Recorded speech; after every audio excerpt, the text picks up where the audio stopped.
Today, I'm going to tell you another chilling story. But before we begin, I want to ask you to hit the like button and subscribe. It's a great way to support us on this channel. It's free, and it helps us a lot. So without further ado, let's get into the story. The terror in the woods two adventurous friends decided to go hiking in a dense forest. There were many areas where they had a hard time walking due to the thick vegetation. They had been walking through the forest for 3 days, searching for a place to set up their tents and rest. For 3 days, they had been sleeping against the trees because there was no space in between. 2 days later, they stumbled upon an area where they could fit to tents, and they were thrilled, thinking they could finally get some rest. There was a small river nearby where they fetched water and went to sleep. They were exhausted, and they quickly fell asleep. Little did they know that there were several werewolves around, and it was a full moon night. That's when they heard the terrifying howls. The friends had unknowingly chosen that location to rest, and the next morning, they found themselves face to face with the werewolves. They decided to climb up the trees and set up hammocks to sleep high above to protect themselves. They stayed quiet, waiting for dawn, while the howling continued. It sounded like the sounds were made by dogs, but it could also have been other men. They discussed what to do but concluded it was just a legend and shouldn't worry about it. However, one of the friends recalled an experience his father had. His father had encountered a werewolf on a full moon night and explained that the werewolf was a local resident. This man had a curse placed on him by his mother when he was just a baby because she wanted a daughter, but cursed him when she saw that he was a boy. When the man turned 17, he started transforming into a werewolf. He had confided this to the friend's father, warning him not to leave the house on full moon nights because it was dangerous. This man was a close friend of the friend's father, and they decided to climb to the highest branches of the trees to protect themselves. While they were in the trees, they heard several wolf howls simultaneously, and the werewolves were getting closer. One of the friends whispered, "Don't move, there's one beneath us, and it can smell us." They watched the werewolf under the tree, which looked like a man but had wolf ears.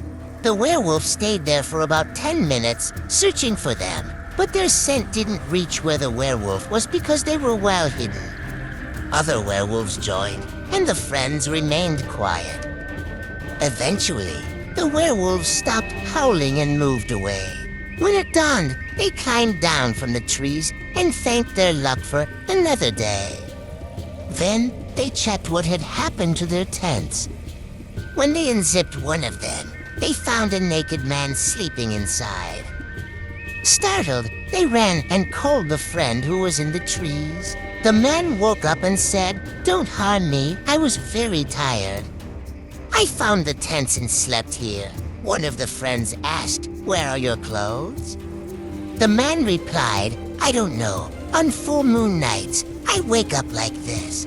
Curious, the friends asked if the man lived nearby. He said he lived in a town not far from the area. While they were talking, 4 men approached, calling the man by the name of Jew. The man explained that they were his brothers and had been looking for him. The brothers brought clothes for the man and explained that he had slept in one of the friends' tents. One of the brothers asked if they knew about the werewolves in the area. They warned the friends about the danger of werewolves and advised them to climb up the trees during full moon nights and stay quiet. The friends followed the advice and spent 3 days in the trees to avoid the werewolves. After that period, they climbed down and continued their search for a way out of the forest. They walked until they found a river, filled their canteens, and continued on. After a while, they came across an abandoned house. They rushed to take shelter and avoid going back the way they came, heading in another direction and going deeper into the forest, possibly getting even more lost. It had been 3 weeks since the werewolf encounters, and another week had passed. Once again, It was a full moon night, and they were terrified. They still hadn't found an exit, even after several days of walking. Full moon night came again, and they climbed a leafy tree with many branches to take cover. They brought canned biscuits to eat and stayed quiet as they saw several werewolves approaching. However, they didn't know what to do.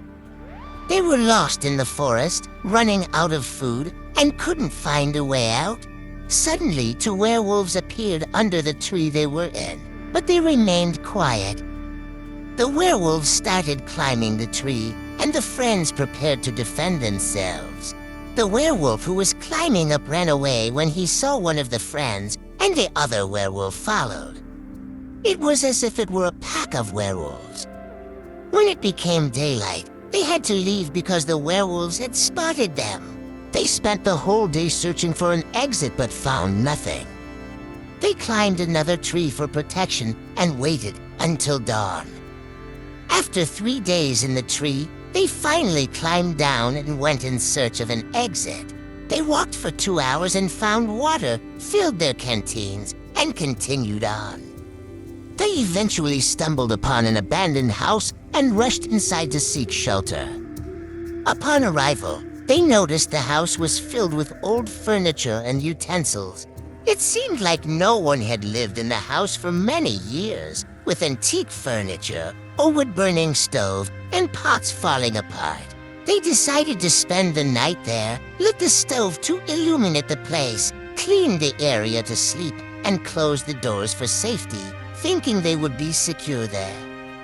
Around 11 o'clock at night, they started hearing loud noises. Things were falling, pots were flying, and something was amiss. One of the friends saw a woman, a man, and 4 children. They soon realized that this family was injured. The man was muscular, and the woman had cuts on her head. The children had their necks cut. Surprised, the friends asked what had happened to this family. The injured man explained that about 10 years ago, around 15 fishermen had arrived and wanted to stay in the house. At that time, it was raining heavily, the streams and rivers were overflowing, and they couldn't leave. The man told the fishermen that the house was small and couldn't accommodate everyone, but one of them replied, "We'll take care of that." The fishermen attacked them, strangled the children, and beat the woman. The man continued, "Now you know what happened." One of the more courageous friends asked what this family wanted from them. The injured man asked them to bury his family's bones, which were scattered in the back of the house where the trees were.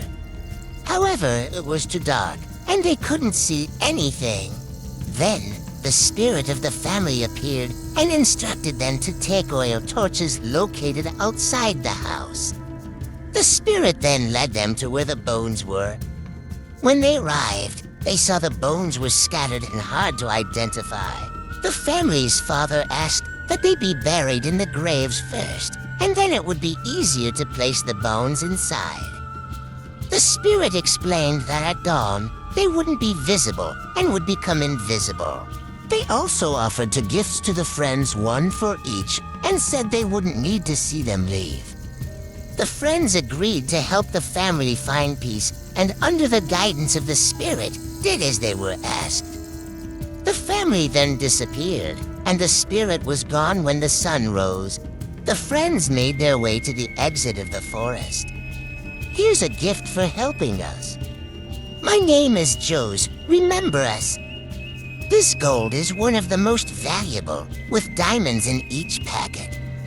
And when we finish, you'll go. The hunters who harmed us are coming, and they're very wicked. To leave the forest, head straight from the house's entrance, and you'll reach the town. Don't mention the gold. You won't need it to pay for the tickets. We have money, sir, to pay. This gift is a reward. Now, take the tools and go make the changes. We want to rest after 10 years of suffering. The boys buried the gold, made a cross, and prayed, thanking for the gifts. Then, they followed Joss's guidance. Joe's led them to a hidden cave between the areas because it was getting dark. They spent the night there, and the next morning, they continued their journey, following the marks that Joe's had left. Soon, they reached the town, where they found a bus about to depart in 10 minutes. They bought tickets and, after 3 months, were finally able to return home. One of the friends' families had been worried, searching for them in various directions, but had lost hope of finding them. When the friends reunited with their families, they recounted everything that had happened, from the werewolf attacks to the naked man in the tent in the house they had found. When midnight came, Joss's spirit appeared in the room and told them everything that had happened. One of the friends asked for help in concluding the story and then gave a gift that would change everyone's lives. The father of one of them said it was an intriguing story and asked if anyone believed what they had told. The next day, the men decided to store the gold and diamonds in the bank, relying on their parents' guidance on how to use this great fortune. Joachim's parents said it wasn't a farm, and they should move to another place where they could expand their businesses. Joachim had a dream with Joss's spirit, who guided him to go to Santa Catarina and plant apples. He shared the dream with his family, and they all agreed to follow the spirit's advice. They moved to Santa Catarina, where Joachim established an apple orchard and a vineyard. They built a beautiful house and found happiness after facing the terror in the woods. So the story comes to an end, and I hope you enjoyed it. If you liked it, please hit the like button and subscribe if you haven't already. Thank you for watching, and until the next story.